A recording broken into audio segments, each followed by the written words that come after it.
remember when I used to consistently upload Pokemon battles? Me neither. Yeah, so if you're wondering where the past, like, Pokemon battles have been, or why I haven't uploaded in, like, forever, and by forever I mean 2 weeks, it's just been such a work-heavy week. I mean, it's a freaking fascination that I'm even able to make this video tonight, / today, / whenever this goes up. Sunday's video, I guess is what I'm trying to say.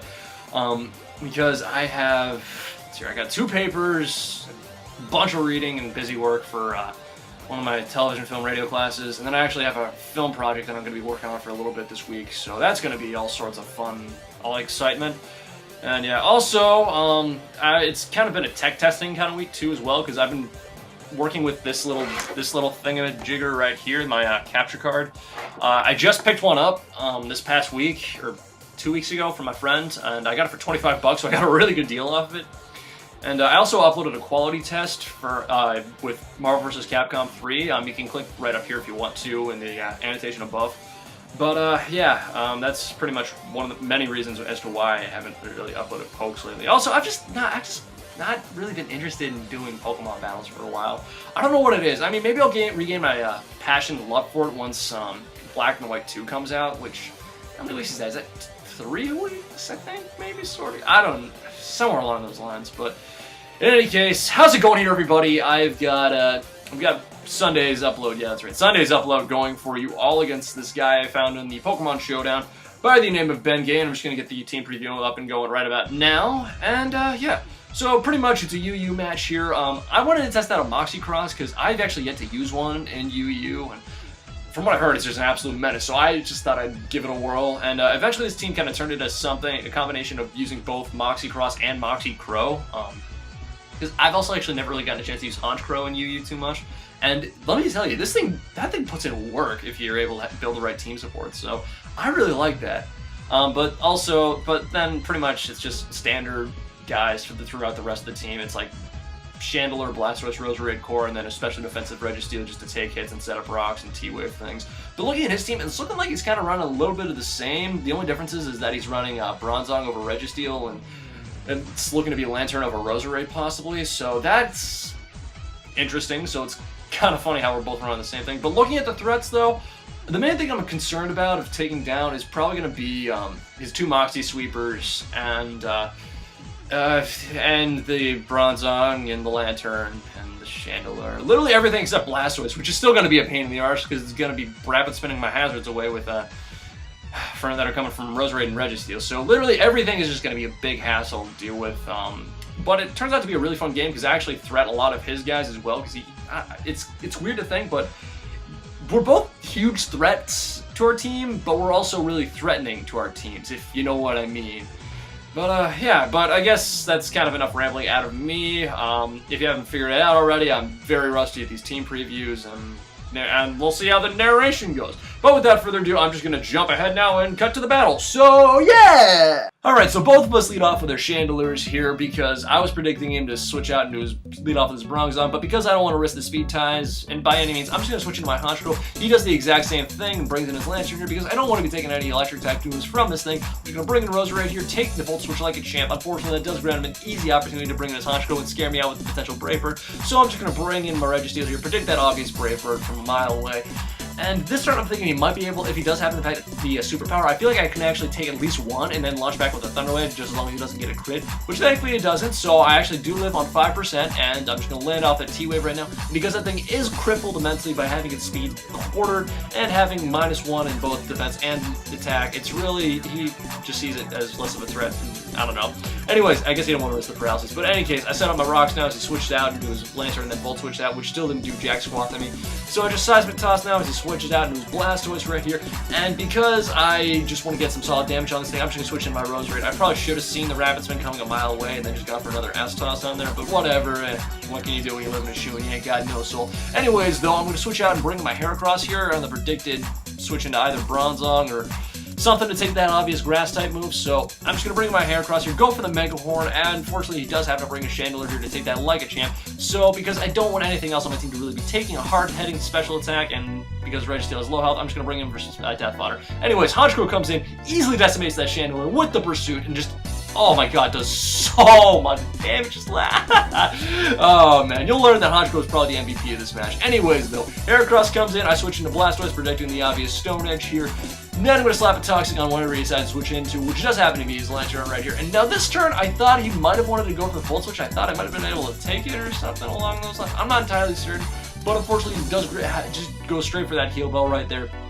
And because I just want to get some solid damage again with the Giga Drain, and with I just switch into Roserade, but he sees that, brings in his Bronzong right here. So this time I'm just going to set up a Layer Spike's not really assuming anything, but he goes for the block, and now I'm trapped. I'm trapped with my Roserade. I don't know what to do right now. So I do manage to get up all 3 layers of my spikes, which is nice, but because I can't get out of there, I'm kind of dead in the water at this point.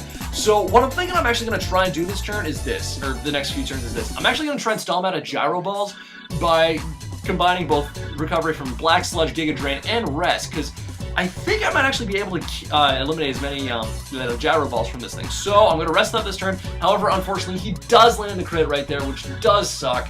And because I know I will definitely not wake up next turn, he's going to easily be able to kill him off my Roserade with another Gyro Ball. And that just is all sorts of suck. So, in any case now, I'm just going to bring in my Chandelure here, go for the sub on the prediction, probably into either Chandelure or Lantern into Blastoise. Just something to take the obvious fire move, or the predicted fire move, sorry. And I'm just going to go for the Shadow Ball this turn on his Lantern. Does a nice chunk load of damage, actually, and gets him into the range where I know next Shadow Ball will be able to take it out. So he recognizes that, decides to switch back into his Honchkrow here. I go for another Shadow Ball, does 56%, which is a decent chunk, but unfortunately not enough to kill it. So I'm just going to switch out now, bring in my Blastoise here on the Honchkrow as he goes for the Roost right there, which really sucks. So now that Honchkrow is literally back to where it was back when it originally came in, so that's just all sorts of lameness. Anyways, I'm going to Rapid Spin here as he brings in his Blastoise here. Unfortunately, I have a feeling he's probably just going to go do the exact same thing and go for his... No. I predict the obvious Rapid Spin on his Blastoise, but unfortunately he sees that coming a mile away, switching to Chandelure. It's easily going to take him down with the Skull, which really sucks because now at this point, it's like I'm pretty much lost my spin blocker, so now I'm really going to have to be careful when it comes to taking down that, keeping my hazards up, because now I'm literally out of hazard setters, uppers. Anyways, Honchkrow, Bronzong, I switched out because I don't want him taking hits from that kind of spiel. Anyways, Blastoise, though, switches back in here. He's going to set up his rocks again this turn. I thankfully do land the burn, which is really, really convenient, as you'll see later on in the match. And I was just going to slap my own Blastoise with a Toxic here. I just decided just to keep him in for the remainder of the match, I guess, with Toxic and stalling sorts. Anyways, though, his own Blastoise comes in here. I actually get the second Skull Perm here, which is like, this is so awesome. it's just, it's all sorts of amazing. Anyways, though, he does happen to blow away my hazards this turn because of my lack of spin blocker. I can literally do nothing to it. So, thankfully, though, I am able to take down that Blastoise thanks to Skull Perm and next turn, so that's pretty cool and convenient if I do say so myself. Anyways, I'm going to Rapid Spin here as he brings in his Lantern. I know for a fact I can take at least one Volt Switch from this thing because I know that Lantern doesn't have the best special attack by any means, so I just use that opportunity to Rapid Spin the rocks away, and then just decide to leave in Blastoise for Death Fodder as he brings in his Honchkrow and grows for the Brave Bird. So now this turn, I know for a fact that because I am Scarfed, and unless he goes for the Sucker Punch, I know he won't be able to kill me thanks to just due to the fact that I can resist. So I'm just going to go for the Close Combat here this turn, not risk the Mega Horn miss, even though Mega Horn probably... Well, Mega Horn and Close Combat literally would be doing the same thing, it's just the only difference would be the defense drops. So anyways, though, I'm going to bring in Heracross here, win the second Speed Tie, which is really, really good. So actually that's probably where really the key match and the point of the match was, because I probably wouldn't be able to take down I probably would have lost the match right there if I had lost Heracross, because I would have brought in Honchkrow and wouldn't have been able to outspeed. I wouldn't have been able to kill off the Sucker Punch. Anyways, though, because I did win the Speed Tie and I did get it down to a low enough range, I'm just going to be able to bring in Honchkrow here, scare him out with a potential Sucker Punch, kill the Lantern off with the Brave Bird as he easily comes in, just does so much damage, because now I'm at +1 attack here, and I know I can easily, I'm pretty sure I can deal a lot of damage to the Bronzong right here. 44%, just look at that damage. And I know that after burn here next turn, he's easily gonna die off the burn, and now all I gotta worry about left now is Heracross, which I know I can easily finish off with the Sucker Punch. I'm assuming it's probably Scarfed at this point, because he did tell me he was kind of risking the Speed Ties to an extent, and that's essentially going to be my game, which is just all sorts of crazy, awesome shenanigans. Because as you can tell, I just made the world's craziest comeback with the Moxie-Crow, and oh man, that's like the first time I've ever actually been able to effectively use a Moxie-Crow, and it's so powerful, but so tough to use.